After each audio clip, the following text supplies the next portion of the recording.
Aeneas continues here in 535 to 538 and describes to Dido and the Carthaginians what happened to Aeneas and their fleet. He says, when suddenly cloudy Orion, rising in the waves, rising in the sea, bore us into the dark shallows and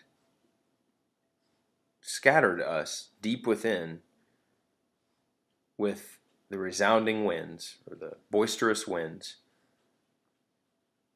both through the waters with the sea, salt sea conquering us, and through the pathless rocks. We few swam here to your shores.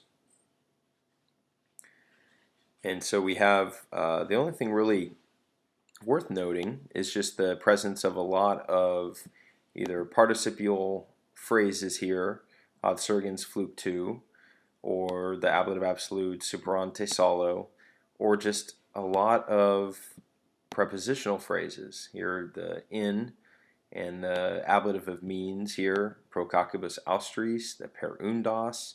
I think it's important for Latin students to recognize the quae, something that I know that my Latin students always seem to lose a point over. They don't account for both of the quaes there.